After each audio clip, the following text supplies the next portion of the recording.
night. Hello guys, நான் உங்கள் DJ luck பேசுகிறேன். இப்போ புதுசாக ஒரு சேனல் ஓப்பன் பண்ணியிருக்கேன். மறக்காமல் லைக் பண்ணுங்கள், சப்ஸ்கிரைப் பண்ணுங்கள். இந்த வீடியோ பார்த்துட்டு பிடிச்சிருந்தா ஓகேங்களா?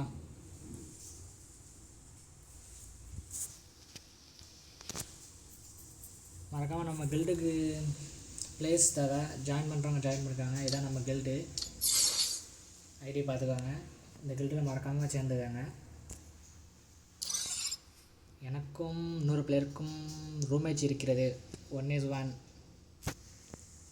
மறக்காமல் அந்த வீடியோ பார்த்துட்டு லைக் அண்ட் சப்ஸ்கிரைப் பண்ணிடுவாங்க. அவனை அடிச்சுட்டு நம்ம டிஜே போகிறோம். Oh man, I should have finished those deep fried chicken wings from last night. வச்சிருக்கிறேன். மறக்காமல் லைக் பண்ணிடுங்க. கையில பொருள் எடுத்த பின்னால கை உதறக்கூடாது, அட பதறக்கூடாது, சாமான செதறக்கூடாது.